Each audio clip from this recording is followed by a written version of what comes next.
Hello and welcome, beloveds, to another episode of Ask Dr. Mumbi. My name is Dr. Mumbi Seraki. How you doing? How's everything going? Let me just make sure my microphone is on. Yeah, I really do pray that you are well in all your ways and that you're moving into living life truly on your own terms. Really want to thank everyone that has subscribed to this channel. We're approaching that 100K mark. Awesome! What? And we're just so grateful for everyone that likes and shares the videos. Go ahead and give it a big thumbs up, beloveds, because there's so many of our people that need to hear this message, and the more people that like it, the more the algorithms push it out there. But those are definitely stories for the days. Before I get into the topic, special shout out to my Patreon family. Thank you so much for supporting us on that platform and enabling us to cover a wide array of topics without fear or favor. I've been getting questions about sexual abuse for so long, the root of sexual abuse, why sexual abuse is used in war. Why you'll see anytime an army invades a country, part of their war strategy is to rape the women. Especially with the recent story that I did on the World Health Organization and how their staff members were being accused of raping women and children, in the Democratic Republic of Congo. This question came back up again, like, what is the purpose for this? Because you see, they try and make it seem like it's men who are out of control and it's just this sexual beast. It has nothing to do with that. It has everything to do with the occult. And I was watching someone the other day, I can't remember who, and they were talking about how in the ancient of times, especially when, not even in the ancient of times, in recent times, when the enemy of our soul invaded our lands, they used to look for those royal bloodlines in order to rape the women of those royal bloodlines. And the reason they did it is so that their bloodline could mix with that bloodline, and that would strengthen the bloodline. That's why they often took the children away from the parents, and then they would use that to kind of wash and strengthen their bloodline. And the melanin from that one bastard child would literally replenish that bloodline and help them to exist, extend their existence. Let me just say that. They're vampiristic spirits. So without blood, they really can't survive, beloveds. So that was one of the reasons, was to kind of insert themselves into powerful bloodlines so that they could harvest some of those powerful talent, skills, etc., etc. That's why, beloveds, it's always been about the DNA. It's always been about the DNA because of the energy signatures and the powers that you can come in with certain bloodlines, because certain masters and yogis and, messiahs have walked in certain, and gods even have walked in certain bloodlines. Those are like coveted. Those are the royal priesthoods. And so when we see that the culture of rape, especially where, foreign invading armies coming and raping indigenous melanated women, it is partly also to scatter the bloodlines, because there are certain very, very high level spirits, like gods, let's say. I mean, to the common man they'd appear like gods, who literally cannot come in on impure bloodlines because they vibrate too high. And so when women are taken advantage of on that level, it literally lowers their vibration, lowers the energy signature by adding this foreign, like DNA, foreign information into it, and kind of scrambles the DNA by mixing it, beloveds. And that's why, it becomes harder. And that's why that is such a, rape and sexual exploitation is such a massive part of of any war strategy for any nation invading any nation. And it's very important to note that things like rape didn't exist in our nations. In fact, in the Agekoyo nation, we don't even have words for these things.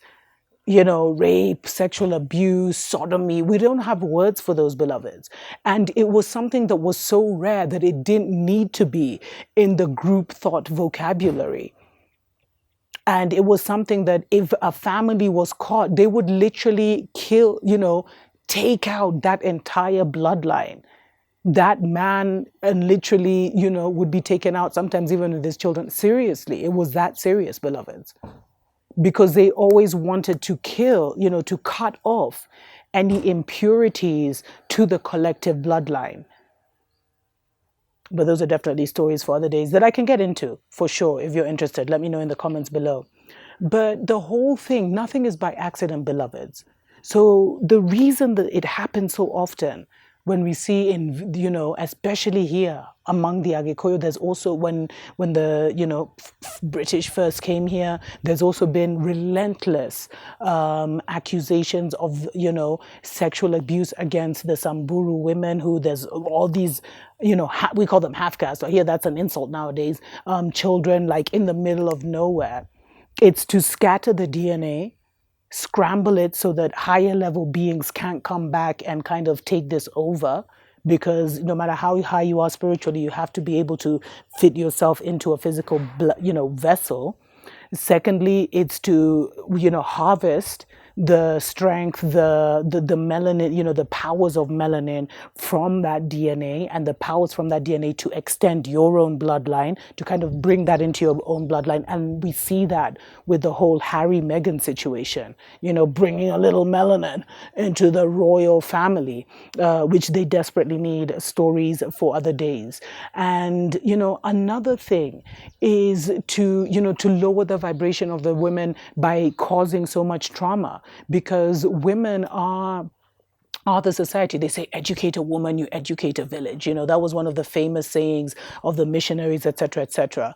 But if you affect the women, you affect the nation. And that should tell you so much. Because if you affect the men and the women remain intact, then at least the women will keep it going, and they'll be able to train new men as well.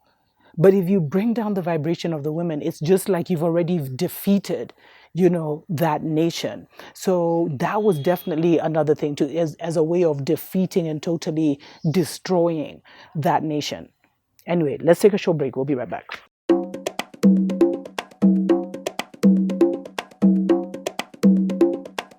Wake up, wake up, wake up, wake up, wake up. Wake up, Africa. Welcome back, beloveds, to Ask Dr. Mumbi, where I'm talking about the uncomfortable truths of sexual abuse, rape, and all these sexual exploitation, and why it has become so prevalent. They love to say that prostitutes have been here since the beginning of time. But I think, that is very much a Babylonian concept. And we had a totally different relationship with in terms of sexuality, and what we use sexuality for. Sexuality was not used for pleasure or just for creating children. It was used for high level magic. And there's a lot of people who still practice sexual magic, but they practice it on a lower, they're practicing it on a lower vibration, because it used to be something that could really heal, elevate. There's so many dimensions to it. Maybe I'll get into it in the future. But the whole purpose of sexual abuse, beloveds, is also not only, as I mentioned before the break, to harvest the DNA and kind of replenish the bloodline so that the vampires can survive longer, to scatter the DNA of the women, and so that, the higher level beings in that bloodline can't come through, and to lower the vibration of the women. But a lot of people also don't recognize that one of the main things that sexual abuse is done is for occult purposes. It's not random. It's not random. And you see, so many people are practicing all kinds of magic. And right now, because we're in such a low vibrational world, it's really low level, kind of dirty, magic and sorcery. It's kind of, all about blood sacrifices and kind of, let me not get into it, man. That's a whole other topic. But because we're in such a low vibrational world, the kind of sexual rituals and magic are being done are all about one spirit dominating another spirit, forcefully taking something from that spirit. And, the thing that people don't recognize is through sex, a lot of things are passed on and exchanged. And sometimes, beloveds, this may be too deep for some. Some will visit, a spiritualist or an occultist in the evil side, And they have a certain disease, and they'll actually be told to go and have sexual relations and release that into that woman, and spiritually, but also that's how men cleanse themselves, is through their semen, but release that into the woman, and they release spiritual things, they can release curses, they can release disease, they can release death, things that have been done to them, because everything is happening on a mental level, beloveds. And so by the time things are happening physical, if you're just seeing things physical, you're missing so much. And so many people practice magic in plain sight, beloveds, without people knowing it. So many have been used, and many things can be passed on like that. And many things are passed on like that as well. And many things are collected. That's why there was this whole epidemic. I don't know if you guys remember back in the day, where, we would see these men who had been, who had tested HIV positive coming out, and they'd be trying to have sex with 2-year-olds and 1-year-olds and 4-year-olds. It was all about, because they believed that they would heal if they did that, if they were able to pass that, and, because of that exchange of spirit, because anyone you sleep with, you exchange. And so if you do it with intention, you can give them your wickedness and you can take their greatness. Just like through that sex, that's how powerful that act is, beloveds, because it opens up gateways where things that can't just pass anyhow pass through. So a lot of them are doing rituals that will kind of cement them there, allow them to stay there, etc., etc. And they're not just acting out of, their uncontrollable lust. That's what the enemy of our soul wants us to believe. But there's so much more that's underlying. So apart from depositing and passing on disease and all kinds of negative things, sometimes, especially, they'll collect certain things. They'll collect your purity. Maybe they've run out of their own purity. They're so tarnished. They'll collect your purity, and to help wash themselves. There's so much that's done, beloveds.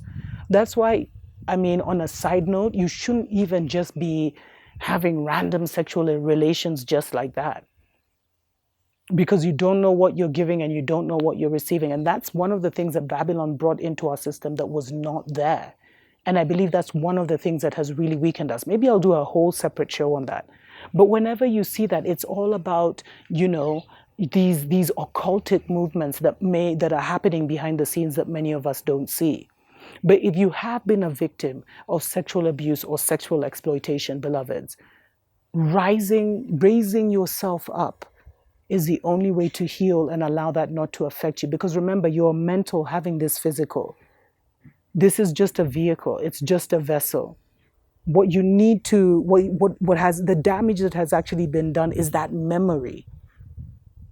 And you rise above that. And that's what kind of entraps you in the trauma and the pain and keeps them. But you see, the minute you heal, whatever was taken from you, and you forgive whatever and overstand whatever was taken from you, comes back to you, beloveds.